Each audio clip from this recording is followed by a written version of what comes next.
We're here at Workshop 2019. I'm here with the Commissioner of Education for New Jersey, Dr. Lamont Repollet. Welcome, Commissioner. How are you? Thank you, Ray. Thank you for having me here today. Oh, it's great. You spoke to the members and the administrators yesterday. Let's start on some positive news. Okay. New Jersey's, by Education Week, which I think is a pretty highly regarded, credible publication, ranked New Jersey #1 in the nation. So yes. I think the department takes a little pride in that, right? Oh no, we take extreme pride in the fact that we are ranked #1. I think it's pretty much indicative of the work that we do in New Jersey. If you look at our quality educators, amazing students, you're looking at our high quality standards.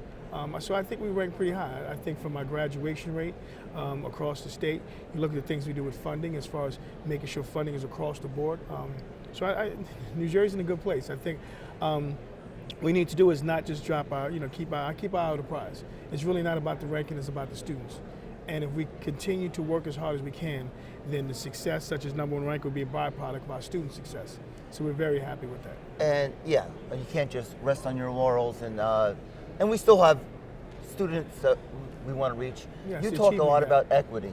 Why do you think school board members and school administrators should be really focused on that? And you called it Equity Plus, too. Yeah, I call it Equity Plus because I think we need to go just beyond just making sure we're providing interventions and support, but making sure that we remove barriers, whatever challenge. So you look at the social justice, right? There are groups of individuals out there, students, and even educators that are in these positions here that may have been misrepresented, whether it's hiring, whether it's diversifying the workforce, whether it's making sure that we have policies in place, such as our transgender guidelines, LGBTQ, making sure that African Americans, making sure they're not disproportionate in the number of students, African, Black, and Brown, that are placed in special education, our ELLs. We need to make sure that our immigrant population are homeless. So it's a segment of individual students out there that need additional supports, but not just those supports. We need to remove some barriers. We need to make sure that the social and emotional piece kind of go with that. Mental health, opiate addiction.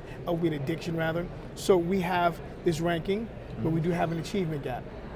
So the ranking is great. We're going to continue to move forward with that, but we need to look at the opportunity gap, look at those opportunities for us to build up those students to make sure that everyone, all students, 1.4 million students in Jersey, have an equitable and high quality education. And when you talk to you had a message for the board members, and I think it was an important message, to make sure that that's the focus of at the top of looking at the design. What are you doing as a district to make that a priority, not just, you have to talk about it a little bit. Yeah, so Governor Murphy is adamant about a stronger and fair New Jersey. And he's really talking about, so that translates to what's a stronger and fair educational system.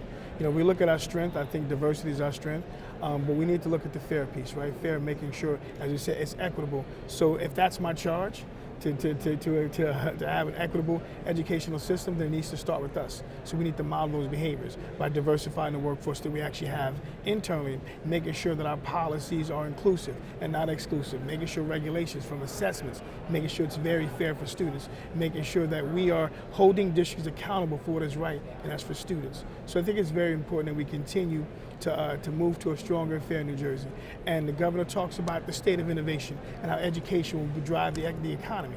And I wholeheartedly agree with them, because we're the ones that's creating that talent pipeline. So we need to make sure we give our kids additional pathways, skills, to make sure that they can go to any path they want with this career, college, workforce. We want our students to go anywhere they choose to go, but we need to make sure we equip them with those tools.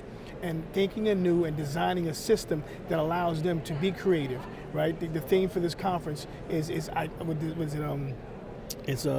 Imagine, create, and lead. Yeah. So just imagine that we can imagine a world where all kids get equitable education, where educators can come to in a school environment, have a safe environment as well, right? Looking at Maslow's hierarchy needs and allowing each individual to reach their self-actualization.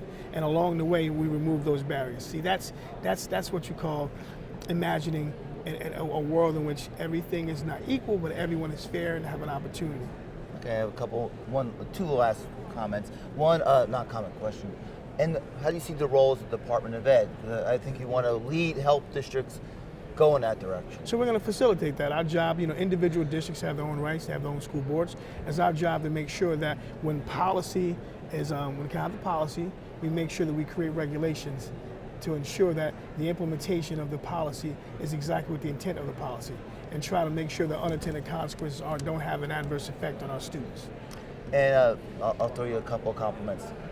For people who don't know, you came to this conference for 2 whole days, but you also went and watched the kids at the steam tank competition. How was that, watching kids? They were being innovative, and did you enjoy doing that? First of all, anyone knows me, they know that I love the kids. I love being in the classroom. I think as a former teacher and an administrator, school administrator, I kind of miss those days, right? Popping in the classrooms and seeing the wide-eyed, bushy-tailed students really engaged. So yesterday was an example of the imagination of our kids. The fact that you had a STEAM challenge where they had to create an idea from concept, right? Design it, and then actually had to go and build it and then try to market it.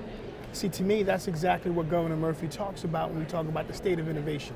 You know, we're talking about having those individuals that are innovators, that are creators and entrepreneurs. I think if we continue to help support that. So that was an example when Governor Murphy talks about a stronger, fair, the state of innovation.